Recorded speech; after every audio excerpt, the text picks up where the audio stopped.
الحمدللہ رب العالمین والعاقبۃ للمتقین والصلاة والسلام علی اشرف الانبیاء والمرسلین وعلی آلہ وصحبہ اجمعین، اما بعد فاعوذ باللہ السمیع العلیم من الشیطان الرجیم، بسم اللہ الرحمن الرحیم۔ اللہ لا الہ الا هو الحی القیوم لا تأخذہ سنۃ ولا نوم لہ ما فی السماوات وما فی الارض من ذا الذی یشفع عندہ الا بإذنہ یعلم ما بین ایدیہم وما خلفہم ولا یحیطون بشیء من علمہ الا بما شاء وسع کرسی السماوات والارض ولا یؤودہ حفظہما وہو العلی العظیم۔ صدق اللہ العظیم۔ اللہم صلی علی محمد وعلی آل محمد کما صلیت علی ابراہیم وعلی آل ابراہیم انک حمید مجید۔ اللہم بارک علی محمد وعلی آل محمد کما بارکت علی ابراہیم وعلی آل ابراہیم انک حمید مجید۔ رب اشرح لی صدری ویسر لی امری واحلل عقدۃ من لسانی یفقہوا قولی۔ محترم ناظرین کرام، بزرگان دین اور میری عزیز ماؤں بہنوں بھائیوں، السلام علیکم ورحمۃ اللہ وبرکاتہ۔ میں آپ کا میزبان عبدالوہاب آپ کو پروگرام گفتگو کے اندر خوش آمدید کرتا ہوں۔ ناظرین، آپ سب حضرات خیریت سے ہیں، ٹھیک ٹھاک ہیں؟ اللہ تعالیٰ آپ حضرات کو اپنی حفظ و امان میں رکھے۔ ہمیں اللہ رب العزت کا شکر ادا کرنا چاہیے کہ اللہ تعالیٰ نے مجھے، آپ کو، ہم سب کو اپنی رحمتیں، اپنی برکتیں عطا فرمائیں اور ہمیں اس وقت میں دین کی بات سننے اور سنانے کی توفیق عطا فرمائی۔ یہ اللہ کا فضل ہے۔ باقی لندن کے حالات آپ حضرات کے سامنے ہیں اور سچویشن جو ہے وہ آؤٹ آف کنٹرول ہو رہی ہے، ہر طرف خوف کی فضا ہے۔ اللہ تعالیٰ اس خوف کی فضا کو ختم فرمائے اور اللہ تعالیٰ ہم سب پر اپنے خصوصی کرم کا معاملہ فرمائے، حفاظت کا معاملہ فرمائے۔ ناظرین، حضور اکرم صلی اللہ علیہ وسلم جب پیغام لے کر آئے توحید کا، یہ جو توحید کا جو پیغام ہے ناظرین، یہ تمام انبیاء کرام کا یہی پیغام تھا۔ ہر نبی اللہ رب العزت کی طرف لوگوں کو بلاتا ہے اور اس کا پیغام کیا ہے؟ یا ایھا الناس قولوا لا الہ الا اللہ تفلحوا، اے لوگو لا الہ الا اللہ کہہ لو، کامیاب ہو جاؤ گے۔ یہ لا الہ الا اللہ کیا ہے؟ لا الہ الا اللہ یہ ہے کہ نہیں ہے کوئی الہ معبود سوائے اللہ کے۔ تو ہر نبی کا یہی پیغام ہے اور اس کی دعوت کا جو مرکز اور محور ہوتا ہے وہ توحید باری تعالیٰ۔ اسی طریقے سے اللہ کے رسول صلی اللہ علیہ وسلم، آپ بھی یہی پیغام لے کر آئے اور آپ کا جو پیغام تھا پیغام ابدی، یعنی اب اللہ تعالیٰ نے نبی کریم صلی اللہ علیہ وسلم پر اپنی جو رسالت اور نبوت ہے اس کو ختم کر دیا، آپ کو خاتم النبیین کا اعزاز دیا اور اللہ رب العزت نے آپ کو سید الاولین والآخرین، سید المرسلین، امام الانبیاء بنا کر مبعوث کیا۔ تو لہذا حضور اکرم صلی اللہ علیہ وسلم اسی پیغام کو لے کر آئے۔ جس وقت حضور اکرم صلی اللہ علیہ وسلم کا نزول ہوا ناظرین، اس وقت دنیا کے اندر خدا کی ذات کو لے کر، اللہ کی ذات کو لے کر کئی تصورات موجود تھے۔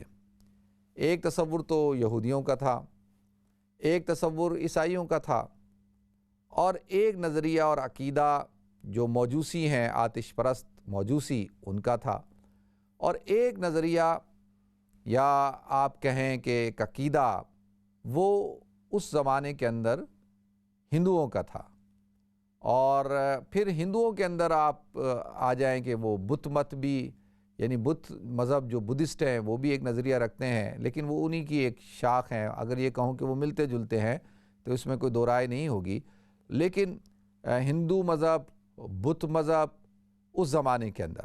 اور ایک اور نظریہ تھا ناظرین جو ایتھیسٹ تھے، جن کو دہریہ کہا جاتا تھا، تو جو خدا کے وجود کے منکر تھے اور کسی قسم کی جو اللہ رب العزت کی ذات کی جو موجودگی ہے یا اس کے وجود یا موجودگی کے منکر تھے۔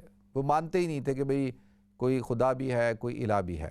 تو اب آپ دیکھ لیں کہ عیسائی ہو گئے، یہودی ہو گئے، ہندو ہو گئے، بت مذہب کے لوگ ہو گئے، اسی طریقے سے دہریے ہو گئے، اور پھر مکۃ المکرمہ کے اندر جو ایک طبقہ تھا، وہ جو کثیر تعداد میں تھے، وہ مشرک تھے، وہ شرک کیا کرتے تھے، اصنام پرستی تھی۔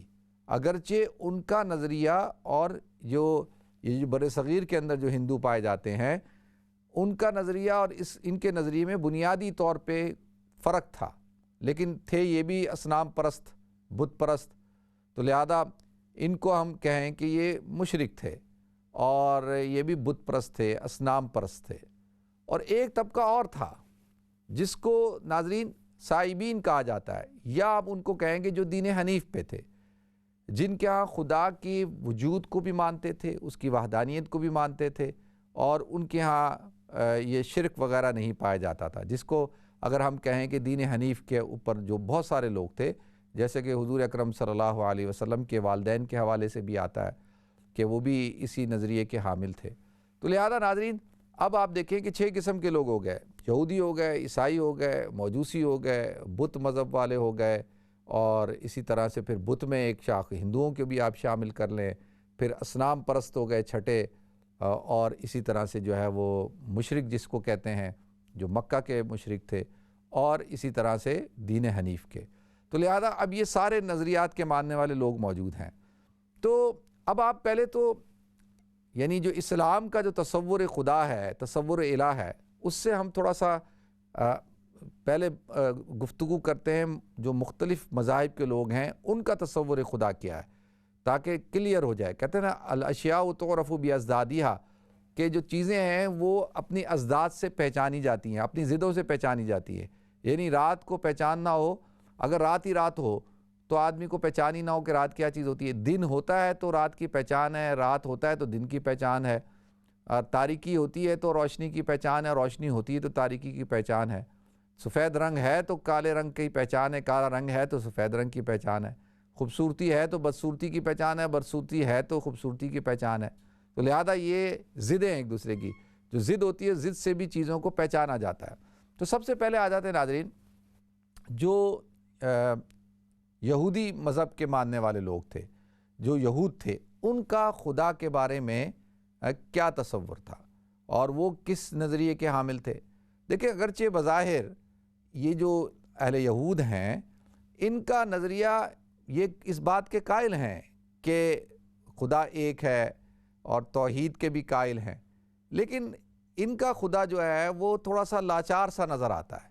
یعنی اب اگر آپ ان کی کتابوں کے مطالعہ کریں اور ان کی جو افکار ہیں اس میں کہ حضرت یعقوب علیہ السلام سے ان کا خدا لڑ رہا تھا، کچھ حضرت یعقوب علیہ السلام نے اپنے خدا کو پچھاڑ دیا، تو مطلب اس قسم کا نظریہ ان کے خدا، یعنی خدا کے پیٹ میں آنتڑیوں میں درد ہو گیا اور درد سے چیخنے لگ گیا، تو یعنی اس قسم کا تصور کہ خدا کے ساتھ اجسام کا، یعنی اس کو مجسم صورت بھی دے دی کہ جی وہ مجسم صورت کے اندر بھی موجود ہو سکتا ہے، یا اس کے بارے میں انہوں نے ایک تصور یہ قائم کر کے رکھا۔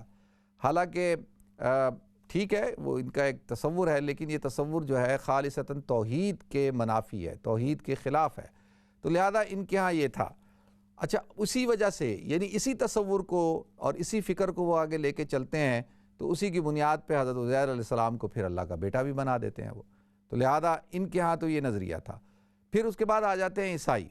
دیکھیں نصارہ جو ہیں، نصارہ کے ہاں خدا کا کیا تصور ہے؟ ان کے ہاں اس کے وحدہ لا شریک لہ کا تصور ہی نہیں ہے کہ خدا جو ہے وہ ایک واحد ہستی کا نام ہے، بلکہ ان کے ہاں خدا کس کا نام ہے؟ تثلیث کا نام ہے، خدا، بیٹا اور مقدس روح، اور ان تینوں سے مل کر جو ہے یہ ایک عقیدہ کھڑا کرتے ہیں جس کو عقیدہ تثلیث کہا جاتا ہے۔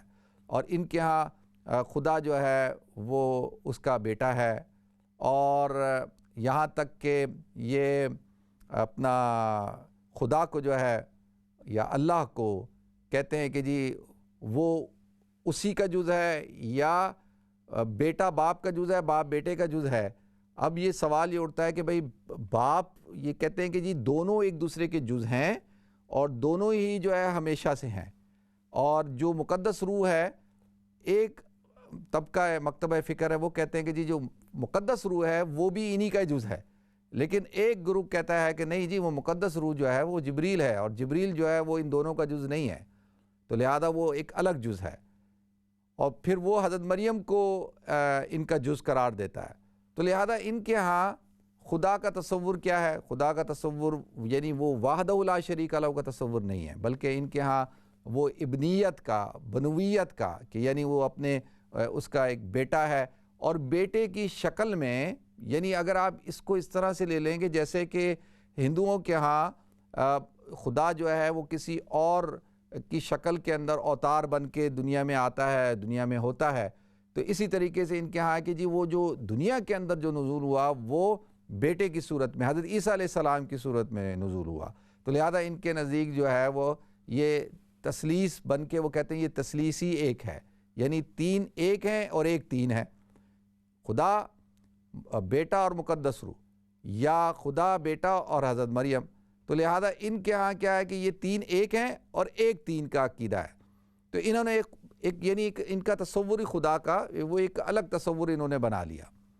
پھر اس کے بعد آ جاتے ہیں ناظرین جو موجوسی ہیں، اور موجوسیوں کا کیا نظریہ ہے خدا کے حوالے سے، اللہ کے حوالے سے، وہ یہ ہے کہ جی خدا جو ہے وہ جس طریقے سے نور اور خیر کا خدا الگ ہے جس کو یزداں کہا جاتا ہے، اور شر اور ظلمت کا، یعنی ظلمت اور تاریکی اور شر کا خدا الگ ہے، اس کو ہرہمن کہا جاتا ہے، تو خالی یعنی جو اچھائیوں کا، نور کا، خیر کا وہ یزداں ہے، اور جو ہے جو برائیوں کا اور تاریکیوں کا وہ ہرہمن ہے، تو لہذا ان کے ہاں جو ہے وہ دو مخالف جو قوتیں ہیں ان کے نزدیک یہ خدا، یعنی اس دو تصورات کو لے کر وہ کہتے ہیں یہ اللہ ہے، یہ خدا ہے۔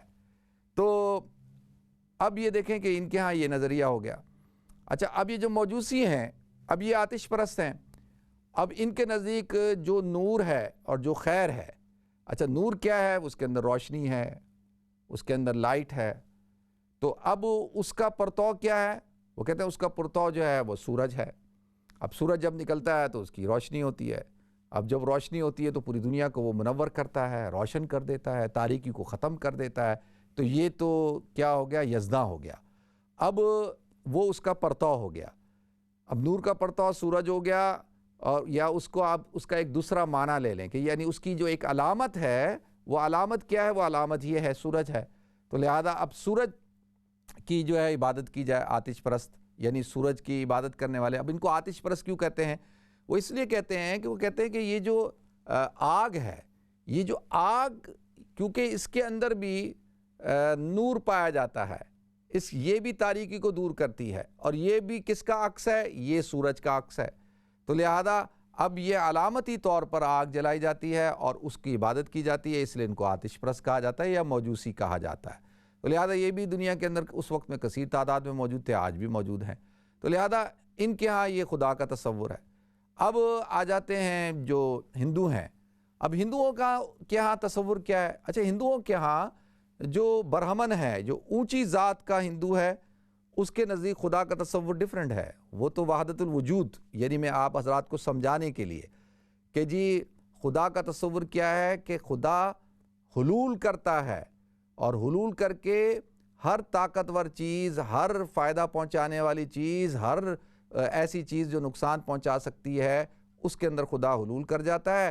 اچھا، وہ خدا جو ہے صرف جانوروں میں بھی حلول کر جاتا ہے، ان کے نزدیک جو ہے جیسے ہاتھی ہے، اب ہاتھی بہت طاقتور ہے، اور اس کے اندر جو ہے وہ اتنی طاقت ہے کہ وہ پورے کھیتوں کو تباہ و برباد کر دیتا ہے، انسان کی سینے پہ قدم رکھے تو بندہ مر جائے، تو لہذا انہوں نے ہاتھی کو بھی خدا کہا کہ اس کے اندر بھی حلول کر گیا ہے خدا، اور یہ بھی اس کا پرتو ہے، تو لہذا ہاتھی کی عبادت کرنا شروع کر دو۔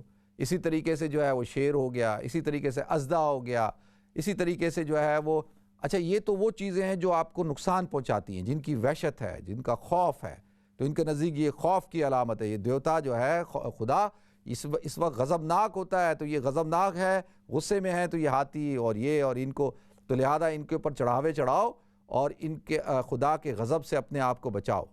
اسی طریقے سے دوسرا کیا ہے کہ جی جو چیزیں فائدہ آپ کو پہنچاتی ہیں، مثال کے طور پہ گائے ہے، اب گائے جو ہے وہ اس کے گوبر سے آپ فائدہ اٹھاتے ہیں، آپ اس سے دودھ پیتے ہیں، تو لہذا یہ بھی خدا کا پرتو ہے، اس کے اندر خدا حلول کر گیا ہے، یہ بھی اب یہ گاؤ ماتا ہے، اس کی بھی عبادت کرو، اس کی بھی پرستش کرو۔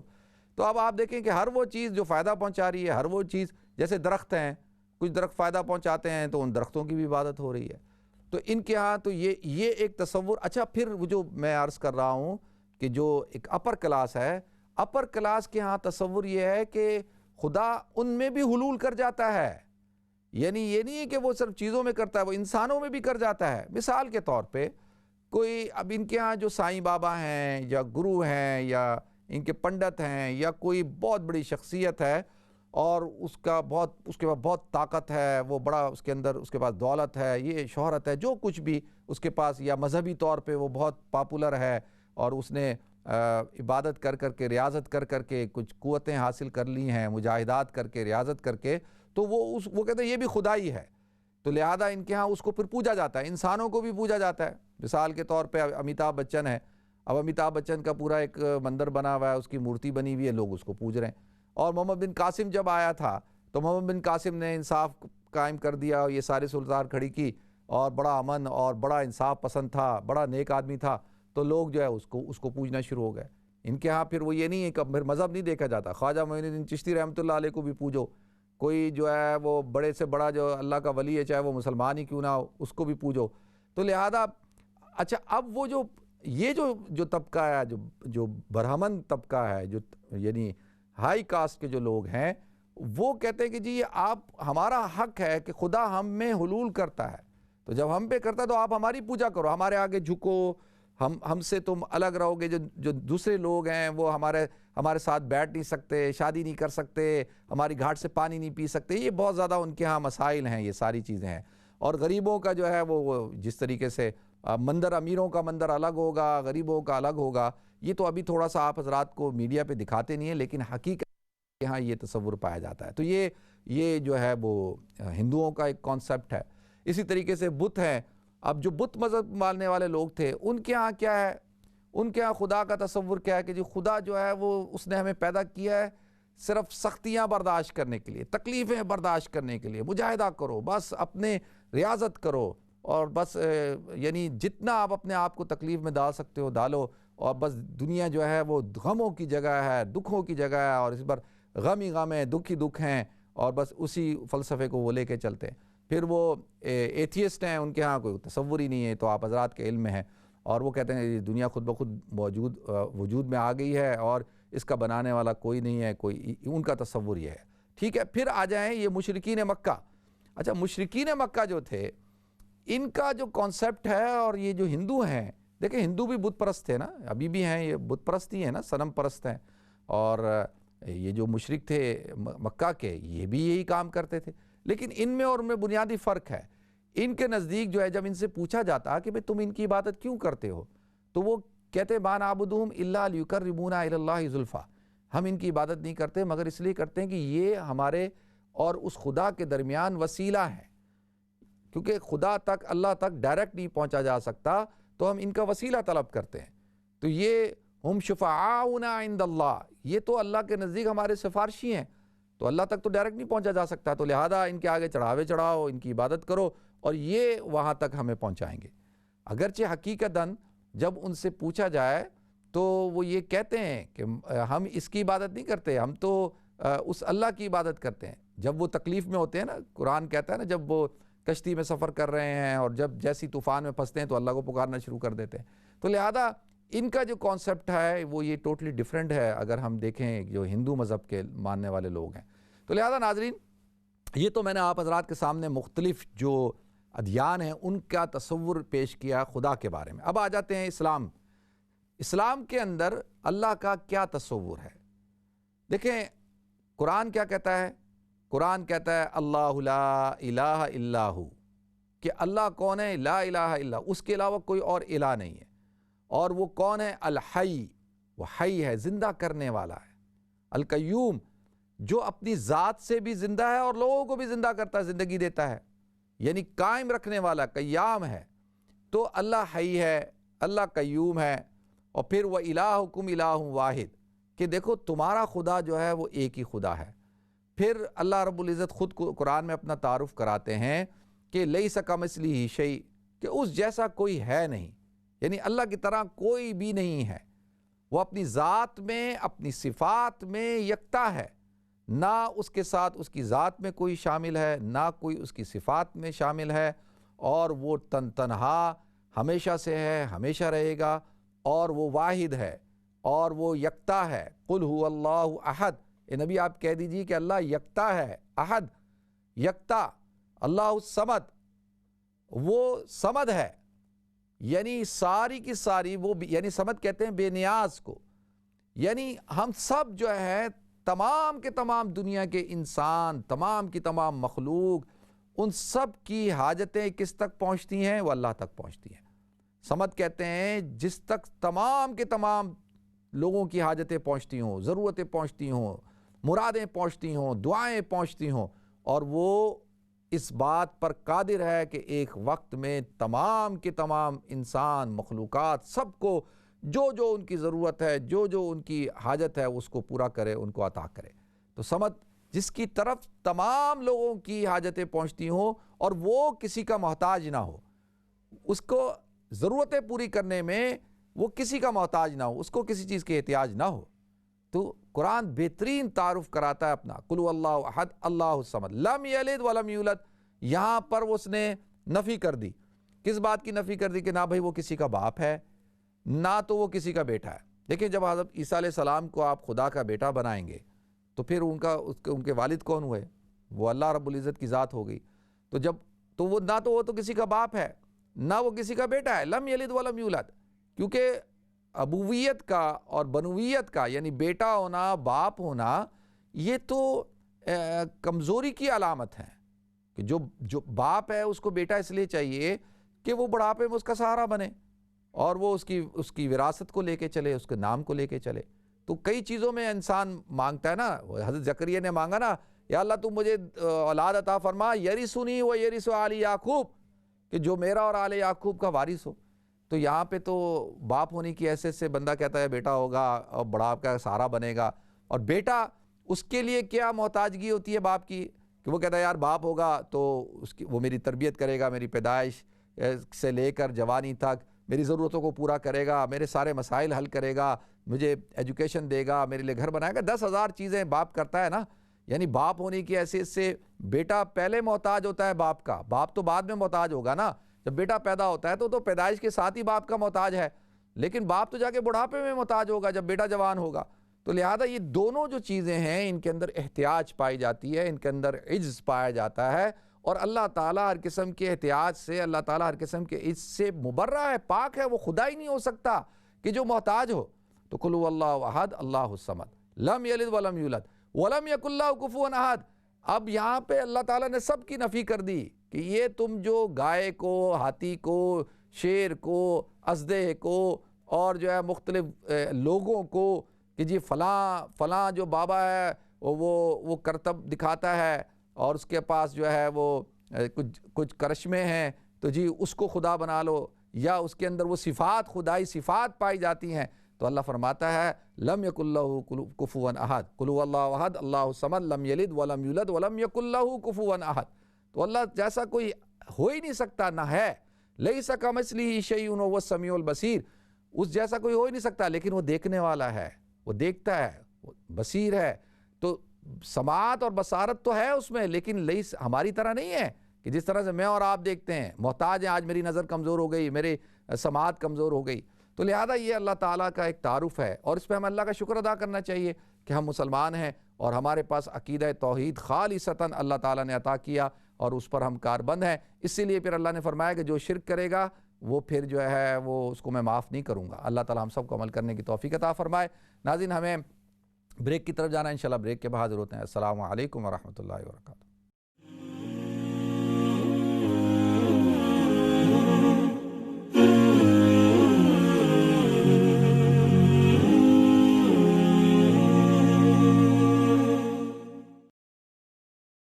بسم اللہ الرحمن الرحیم۔ السلام علیکم ورحمۃ اللہ وبرکاتہ۔ ناظرین آپ کو ایک دفعہ پھر پروگرام گفتگو کے اندر خوش آمدید کرتا ہوں۔ ناظرین آپ سب حضرات ٹھیک ٹھاک ہیں؟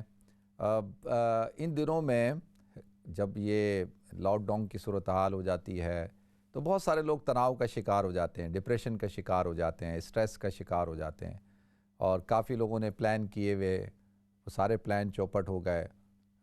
میرے کئی دوست جو جانے والے تھے مختلف جگہوں پہ ان کے فون آیا، یہ ہو گیا وہ ہو گیا، کاروبار دکانیں بند، فلانا چیز یہ. تو اب یہ نئی صورتحال ہے کہ بھئی مانچسٹر سے جو یہاں آئے گا، یہاں سے جو مانچسٹر یا اس علاقے میں جائے گا 10 دن کا کوارنٹین کرنا پڑے گا اس کو. تو مختلف قسم کی صورتحال ہے.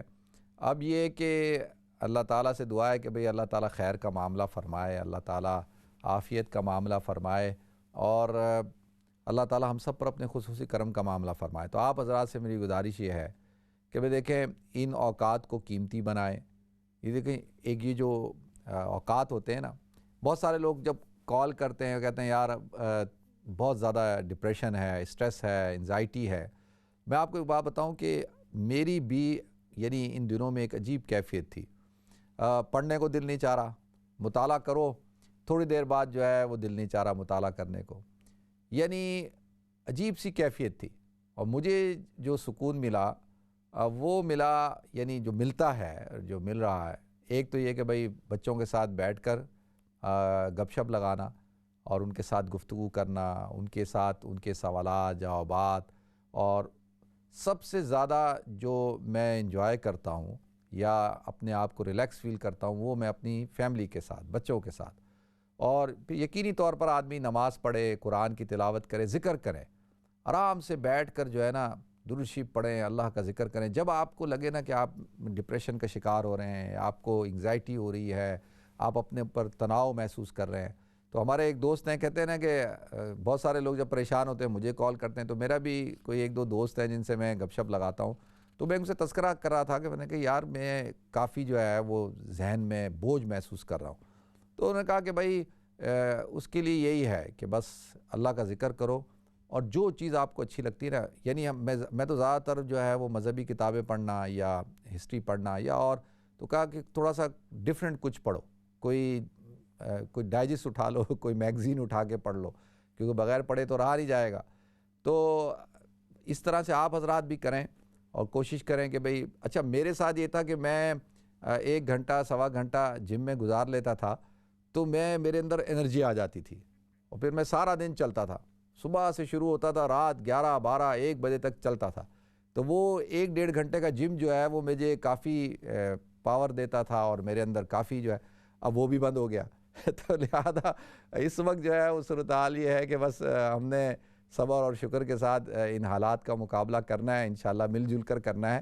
اور اللہ تعالیٰ آپ حضرات کو بھی اپنے حفظ و امان میں رکھے، میرے لیے بھی دعا کریں، میں بھی آپ حضرات کے لیے دعا کرتا ہوں. تو دیکھیں ہمارے ساتھ کالر کون ہے. السلام علیکم. السلام علیکم. السلام علیکم. السلام علیکم. وعلیکم السلام ورحمۃ اللہ وبرکاتہ. جی فرمائیں. جی میری بہن کیا عرض کرنا ہے آپ نے، بولیں. میں نے یہ پوچھنا تھا کہ یہ چہارم کلمات عید جو ہے نا، اس میں بجادی کل خیر پڑھ لے، اگر کوئی بجادی ہل خیر ہے تو پھر کیا اس کا مطلب کیا ہو گیا؟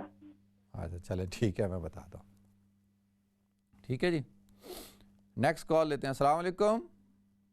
صاحب کیسے ہیں؟ الحمدللہ میں ٹھیک ہوں، آپ خیریت سے ہیں؟ ٹھیک ہے میری بہن. بس یہ فیئر کی وجہ سے ذرا پریشان ہوں، مگر جس حال میں بھی اللہ رکھے شکر الحمدللہ. تو ابھی میری گفتگو سننے سے بھی تھوڑی سی پریشانی کم نہیں ہوتی؟ ہاں جی، میں یہی کہنے والی تھی کہ آپ کا بیان بہت اچھا تھا.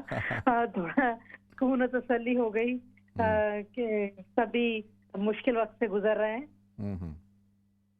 جی آپ سے پوچھنا تھا کہ اگر آپ کا کوئی جاننے والی ہو کہ غیر مسلمان سے دوستی ہے، تو وہ کہتی ہے کہ مجھے اپنے ایمان کا پتہ ہے مگر میں نہیں چاہتی کہ وہ اسلام قبول کرے.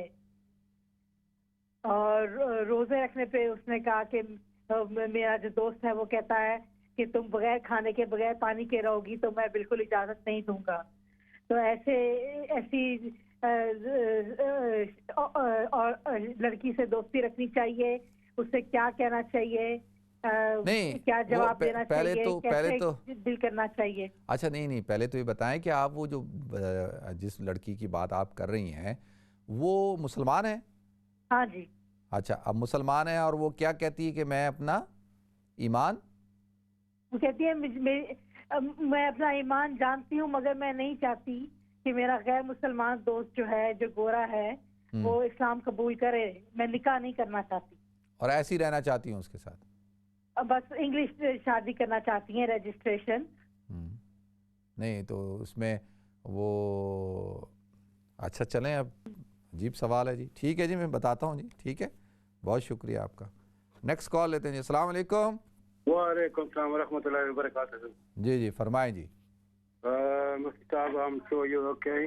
الحمد للہ, اللہ بہت اللہ کا کرم, شکر اللہ کا. جی two, three questions. Firstly, you look okay. Secondly,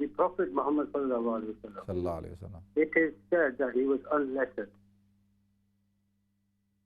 He was unlettered, meaning وہ پڑھی لکھی نہیں سکتے تھے. میری یہ گل ہوئی تھی. I rang Imam Hussein a couple of days ago and he cut me off. I don't know why he cut me off. میں ایک مفتی بیٹھے ہوتی تھا, میں انہوں بتایا وہ الیکٹریٹ تھے. میری بات تھی, میری غلطی ہے کہ بھائی electorate, you should use illiterate on the word of Prophet Muhammad sallallahu alaihi wasallam. میں چپ کر رہا. I didn't want to discuss with the mufti. چلے ٹھیک ہے, میں عرض کرتا ہوں جی. ٹھیک ہے, میں آپ کا سوال سمجھ گیا ہوں. ٹھیک ہے, نیکسٹ کال لیتے ہیں جی. السلام علیکم. ہلو, السلام علیکم. وعلیکم السلام ورحمۃ اللہ وبرکاتہ. جی میرا یہ سوال ہے کہ مجھے کچھ پڑھنے کے لیے وظیفہ بتا دیجیے کہ میں پڑھتے پڑھتے میں رک جاتی ہوں. اور آپ کی ٹی وی کی آواز ہی اتنی تیز ہے. وظیفہ کس چیز, کیا پڑھتے پڑھتے رک جاتی ہیں آپ؟ جی نیکسٹ کال لیتے ہیں. السلام علیکم. ہلو, السلام علیکم مولانا صاحب. وعلیکم السلام ورحمۃ اللہ وبرکاتہ. خیریت ہے؟ الحمد للہ میں ٹھیک ہوں, اللہ کا کرم. یہ بتائیں کہ یہ مطلب ہے کہ کیا کہتے ہیں تہجد کا کس وقت شروع ہوتی ہے اور کس وقت ختم ہوتی ہے؟ ٹھیک ہے جی, بہت شکریہ, میں بتاتا ہوں جی. نیکسٹ کال لیتے ہیں. السلام علیکم. السلام علیکم. جی جی میرا سوال ہے کہ مجھے پڑھنے کا بہت شوق ہے, لیکن میری پڑھتے پڑھتے میں کلاس اٹینڈ نہیں کر سکتی اور میں گھر واپس آ جاتی ہوں. آپ نے ٹی وی کی آواز تو بند کر دیتی نا میری بہن, آواز ریپیٹ ہو رہی ہے نا. جی تو آپ پڑھتے پڑھتے کیا کرتی ہیں, واپس گھر آ جاتی ہیں, پڑھتی نہیں ہیں پھر؟ جی پڑھنے ہی جاتی ہوں, لیکن میں گھر آ جاتی ہوں. مجھے ڈپریشن ہے تو مجھے پڑھنے کا بہت شوق ہے اور مطالعہ بھی نہیں کر سکتی, سوائے قرآن پاک کا ایک پارہ روز پڑھتی ہوں. چلیں ٹھیک ہے, میں بتاتا ہوں. ٹھیک ہے, نیکسٹ کال لیتے ہیں. السلام علیکم. جی السلام علیکم مفتی صاحب, آپ کیسے ہیں؟ جی الحمد للہ میں ٹھیک ہوں, اللہ کا کرم, شکر. جی بہت خوشی ہوئی آپ سے میں بات کرتے ہیں. اب آپ کے بہت سنتا ہوں اور اللہ آپ کو خوش رکھے. آمین. آمین. اور سب جو بہن بھائی ہمارے سن رہے ہیں, سوال ہمارے مفتی صاحب یہ ہے کہ دو بھائی ہیں, انہوں نے گھر مل کے لیا تھا انویسٹمنٹ کر کے, دونوں فیملیز کو موو کرنا تھا, لیکن اب ہوا کہ ایک فیملی جو ہے وہ کافی دیر کے بعد موو ہوئی اس گھر میں, جو کہ دوسرے بھائی نے خرید لیا تھا. دونوں مل کے خریدا تھا انہوں نے گھر وہ, لیکن ایک فیملی بعد میں موو ہوئی. اب یہ دو فیملیز آپس میں انڈرسٹینڈنگ نہیں پیدا ہو پا رہی ہے, اور ایک فیملی جو ہے, ایک بھائی کی جو فیملی وہ جانے چاہتی ہے. وہ یہ کہہ رہے ہیں کہ جو ہمارا پیسہ ہے وہ سارا واپس دینے آپ. تو صرف سوال یہ ہے کہ جو اس دوران میں اگر دوسرے بھائی سارا پیسہ قرض لے کے اسلامکلی قرض لیتے ہیں اور واپس اپنے بھائی کو دیتے ہیں, کیا وہ دوسرے بھائی کو کرائے دینے چاہیے اس وقت تک جب تک وہ رہیں؟ بیکاز ان کی تو اگریمنٹ یہ تھی کہ دونوں ساتھ رہیں گے اور ایک ہی فیملی. وہ کتنا عرصہ رہے تھے وہ اس پراپرٹی میں؟ جی وہ پراپرٹی میں رہتے کوئی 5 سال. 5 سال وہ اکیلے رہے اس میں؟ جی اکیلے رہے. اور اس دوران میں یہ ہوا کہ وہ دوسری فیملی موو نہیں ہو, وہ کہیں باہر تھے جب انہوں نے, لیکن ان کا پیسہ دونوں کا لگا ہوا تھا. ہاں میں سمجھ, وہ تو میں سمجھ گیا نا. جی جی مفتی صاحب. اچھا اس وقت پھر یہ طے ہوا تھا کہ بھائی کہیں نہ کہیں یہ طے کیا تھا کہ بھئی اگر ایسا نہیں ہوگا تو پھر آپ کو؟ نہیں انفارچونیٹلی سب سے جو ڈیفیکلٹی ورسٹ سینیریو یہ تھا کہ کوئی اگریمنٹ کبھی ہوا ہی نہیں. اچھا صرف زبانی یہ تھی کہ دونوں ساتھ رہیں گے بس, اس سے زیادہ کوئی بھی اگریمنٹ کبھی بھی کوئی بات نہیں ہوئی ہے. تو جو نظر آ رہا ہے وہ یہ کہ اچانک ایک فیملی نے کہا کہ ہم جانے چاہتے ہیں اور ہمارے پیسے آپ دے رہے ہیں واپس. اب اگر وہ جو بھی ہے قرضہ لیتے تو صرف تو سوال یا اٹکتی بات جو ڈیفیکلٹی ہے، جو ڈائلیما ہے، وہ یہ ہے کہ وہ ان کو کیا جب تک وہ 5 سال رہے ہیں اکیلے میں، جبکہ دوسرے سال کی بھی انویسٹمنٹ زیرو ہو گئی، ان کو کچھ ریٹرن تو ملا نہیں اس گھر سے، لیکن وہ کیا ان کو کرائے دینے چاہیے اس 5 سال کے لیے اپنے شیئر کے حساب سے، اپنے شیئر کے حساب سے. ٹھیک ہے، میں عرض کرتا ہوں. ٹھیک ہے جی، بہت شکریہ. نیکسٹ کال لیتے ہیں. السلام علیکم. السلام علیکم. جی السلام علیکم. وعلیکم السلام ورحمۃ اللہ وبرکاتہ. کیسے ہو مفتی صاحب؟ الحمدللہ میں ٹھیک ہوں، اللہ کرم، شکر اللہ کا جی. ماشاء اللہ. ایک سوال پوچھنا تھا، جو ہمارے جانے والا گرام ہے وہ اس کی شادی ہونے والی ہے، میں نے پوچھنا تھا کہ اس کو لیلا صدقہ ان پر صدقہ آپ دے سکتے ہیں؟ جی کیا اس کو صدقہ دے سکتے ہیں؟ ہاں، اس صدقہ لیلا دے سکتے ہو. ان کی جو صرف وہ مزدوری کرتا ہے، مطلب ڈے بائی ڈے، اور ان کی زمین نہیں ہے، صرف ایک چھوٹا گھر ہے. چلیں ٹھیک ہے، میں بتاتا ہوں. ٹھیک ہے جی، نیکسٹ کال لیتے ہیں. السلام علیکم. وعلیکم السلام. جی فرمائیں جی. وعلیکم السلام مفتی صاحب. جی میرا سوال یہ ہے کہ اگر آدمی کو برے خیال آتے ہیں تو وہ کیا کرے؟ چلیں میں عرض کرتا ہوں. ٹھیک ہے جی، بہت شکریہ آپ کی کال کا. نیکسٹ کال لیتے ہیں. السلام علیکم. ہیلو. جی مفتی واب صاحب بول رہے ہیں؟ جی میں آپ سے یہ بات کرنا چاہ رہی ہوں کہ یہ ہمارے ملک میں کیا ہو رہا ہے؟ کون سے ملک میں؟ یو کے میں، پاکستان میں؟ یہ پاکستان میں. یہ دیکھیں، میں یہ کہنا چاہتی ہوں کہ ملک ہمارا پاکستان ہے، کسی کی جاگیر نہیں ہے، کسی نے خریدا ہوا نہیں ہے. چلو 5 سال ایک نے کیے، 5 سال دوسرا کرے. ابھی تو میں نے پچھلے دنوں وہ خیر خواہی والا بتایا تھا نا، کہ حضور نے فرمایا دین النصیحہ، تو خیر خواہی ولی عامت المسلمین، کہ جو مسلمانوں کا حکمران ہے اس کے ساتھ خیر خواہی کرنے کا، وہ بتایا تو تھا، پورا تفصیل سے بتایا تھا. تو ٹھیک ہے جی. یہ تو نیکسٹ کال لیتے ہیں جی. السلام علیکم. وعلیکم السلام. کیسے ہیں مفتی صاحب؟ الحمدللہ میں ٹھیک ہوں، آپ خیریت سے ہیں؟ ٹھیک ہیں الحمدللہ. میں نے آپ کی لاسٹ ایک پروگرام میں دیکھا تھا، کہ سنا تھا بلکہ، کہ محمد ایان کے نام کے بارے میں آپ بتا رہے تھے کہ وہ اتنا نام صحیح نہیں ہے. ہاں، میرے بیٹے کا نام ہے محمد ایان احمد. محمد بھی ٹھیک ہے، احمد بھی ٹھیک ہے. تو ایسے محمد ایان اگر پورا ہے نام، محمد ایان فرسٹ نیم ہے اس کا. اچھا نہیں، مجھے بتائیں ایان ویسے ٹھیک رہتا ہے، کھاتا پیتا ہے، صحیح ہے؟ ٹھیک رہتا ہے، لیکن کبھی کبھی اس کو تھوڑا سا غصہ آتا ہے. 7 سال کا ہے وہ. ٹھیک ہے جی، لیکن ٹھیک ہے ویسے اوور آل تو ٹھیک ہے ماشاءاللہ. نہیں تو پھر ابھی آپ نے تو رکھ لیا نا. میں نے تو کہا تھا اب جب رکھ لیا تو ٹھیک ہے، لیکن معنی کے اعتبار سے ویسے مناسب نہیں ہے. لیکن یہ بھی نہیں ہے کہ اس کے اندر کوئی شرکیہ معنی پایا جاتا ہے یا معنی ٹھیک نہیں ہے تو اس کو، لیکن بہتر یہی ہے کہ بھئی نہ رکھا جائے. اگر کسی نے رکھ لیا ہے تو اب وہ بدلنا چاہتا ہے تو بدل سکتا ہے، نام تو بدلا جا سکتا ہے میری بہن. ٹھیک ہے، محمد احمد رکھ لیں، ایان ہٹا دیں بیچ میں سے. ٹھیک ہے، جنہوں نے رکھا ہوا ہے تو میں نے پورا اس پہ تفصیل سے بتایا تھا. ٹھیک ہے جی، بہت شکریہ. اوکے، اللہ حافظ. اچھا جی، ایک تو جو میری بہن نے جو سوال پوچھا ہے کہ اپنا چہارم کلمے کے حوالے سے، کہ اس کے اندر بیدی الخیر یا بیدک الخیر، جو پڑھتے ہیں نا بچپن سے سکھاتے ہیں، سب بچوں کو سکھاتے ہیں. چوتھا کلمہ توحید، توحید معنی اکیلا. توحید کا مطلب ہی وحدانیت اکیلا، لا الہ الا اللہ وحدہ لا شریک لہ، لہ الملک ولہ الحمد یحیی و یمیت وہو حی لا یموت ابدا ابدا ذو الجلال والاکرام بیدہ الخیر وہو علی کل شیء قدیر. تو بیدہ الخیر ہے، اور کیونکہ اس میں وہ ضمیر اللہ کی طرف رجوع لوٹے گی نا، تو لا الہ الا اللہ وحدہ لا شریک لہ، لہ الملک ولہ الحمد، لہ الملک اسی کے لیے بادشاہت ہے، ولہ الحمد اسی کے لیے تمام تعریفیں ہیں. یحیی و یمیت، اور جو زندہ کرتا ہے، جو موت دیتا ہے.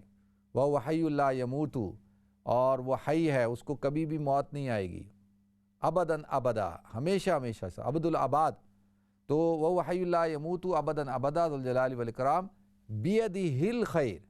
تو یہ جہاں پہ جو ضمیریں ہیں نا، یعنی یہ ضمیر ہی کی ضمیر اس کی طرف جائے گی.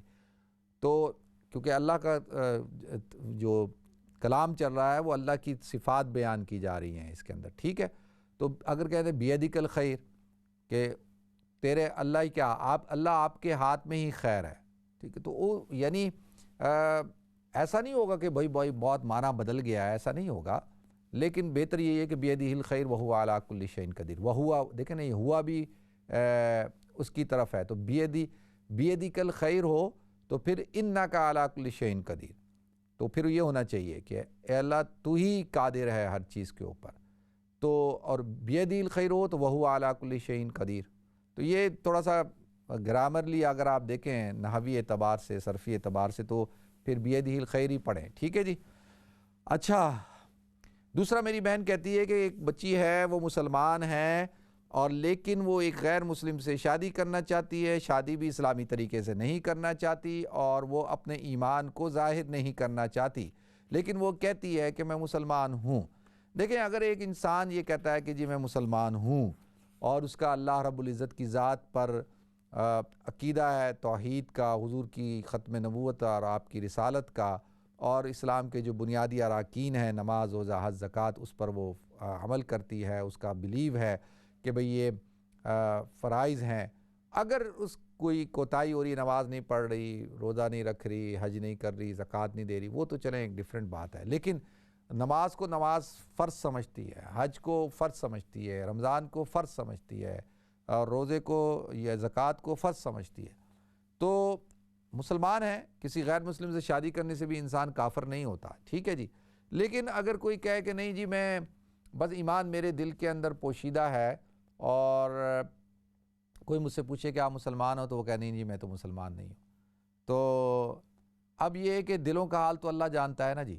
وہ آخرت میں معاملہ تو پھر دل کے اوپر ہی ہوگا. زبان سے تو پھر دنیا کے اندر تو زبان سے معاملہ ہوتا ہے نا، کہ بھئی ایک انسان زبان سے کیا کہتا ہے. ایک انسان زبان سے کلمہ پڑھتا ہے، اللہ کی ذات پر ایمان رکھتا ہے، حضور کی رسالت پر ایمان رکھتا ہے، اسلام پر پورا یقین کرتا ہے، اور وہ سامنے زبانی کہتا ہے لیکن دل سے نہیں ہے، تو اس پہ دنیا میں تو مسلمان ہونے کا ہی وہ لگایا جائے گا کہ وہ مسلمان ہے. یہ دل کا حال تو اللہ جانتا ہے. منافق ہے اگرچہ، لیکن دل کا حال تو اللہ جانتا ہے. اسی طریقے سے ابھی ان کا یہ کہ ابھی ان سے کیا مطلب، اگر یہ مسلمان ہے تو ٹھیک ہے جی مسلمان ہے، اس میں کوئی ان کے اوپر زبردستی کوئی ان کو کافر تو نہیں قرار دے گا نا، مسلمان ہے. تو اب باقی رہ کے بات کہ نکاح کرنا ہے، تو نکاح جو ہے ایک مسلمان خاتون کا غیر مسلم سے نہیں ہو سکتا ہے، اہل کتاب سے بھی نہیں ہو سکتا، ٹھیک ہے. تو نکاح تو نہیں ہوگا جب وہ اس سے شادی کریں گی، چاہے وہ اسلامی طریقے سے کیوں نہ کر لیں، نکاح نہیں ہوگا، وہ پھر زنا ہی کہلایا جائے گا. اور وہ نکاح یعنی اسلامی جو ہمارا جو نظریہ عقیدہ ہے اس کی بنیاد پر، ٹھیک ہے جی. نیکسٹ کال لیتے ہیں. السلام علیکم. جی السلام علیکم. وعلیکم السلام ورحمۃ اللہ وبرکاتہ. جی مجھے ایک سوال پوچھنا تھا. جی میرے ہسبینڈ اب نیا کاروبار شروع کر رہے ہیں اپنے کسی دوست کے ساتھ مل کے، اور اس میں جو مین چیز ہے وہ ہے مطلب یہ الکوہل کی خرید و فروخت. ٹھیک ہے. ٹھیک ہے. تو اب ظاہر ہے جیسے میں اور میرے بچے ان پہ ڈیپینڈنٹ ہیں، ٹھیک ہے. اس میں ہمارے لیے کیا رولنگ ہے؟ اگر میں انہیں منع نہیں کر سکتی، مطلب میں نے انہیں بتایا کہ یہ چیز ٹھیک نہیں ہے، لیکن انہوں نے پتہ نہیں کہاں سے کوئی فتویٰ لے لیا تھا جی جس ملک میں رہتے ہیں وہاں کے قانون کے مطابق یہ چیز حلال ہے. پتہ نہیں اب یہ کنہوں نے، لیکن ظاہر ہے میں اور میرے بچے کیونکہ ان کے ڈیپینڈنٹ ہیں، تو ہمارے لیے کیا رولنگ ہے؟ ہم اگر وہ ان کی کمائی ہم کھاتے ہیں وہ ہمارے لیے حلال ہے یا حرام ہے؟ بھائی اچھا یہ مجھے ایک بات بتائیں، تو صرف وہ شراب ہی کا کاروبار کریں گے، کوئی اور کام بھی ساتھ کرتے ہیں؟ اور کام بھی کرتے ہیں، لیکن وہ بھی مطلب جہاں تک میرے نالج میں ہے وہ بھی ٹھیک نہیں ہے. اللہ رحم کرے جی. چلیں ٹھیک ہے میری بہن، میں بتاتا ہوں جی. ٹھیک ہے جی. جی نیکسٹ کال لیتے ہیں جی. السلام علیکم. وعلیکم السلام. کیسا ہے مفتی صاحب؟ الحمدللہ میں ٹھیک ہوں، اللہ کرم شکر اللہ کا. جی بچے ٹھیک ٹھاک؟ الحمدللہ. اللہ کرے آمین. باقی دو ہے سوال. ایک تو ہے میری ہمشیرہ کا ہارٹ اٹیک ہوا، وہ ہاسپٹل میں ہے پاکستان میں، اللہ ان کو صحت دے جی. اللہ ان کو لیے خصوصی دعا کرنا. اللہ ان کو صحت دے. باقی دوسرا ہے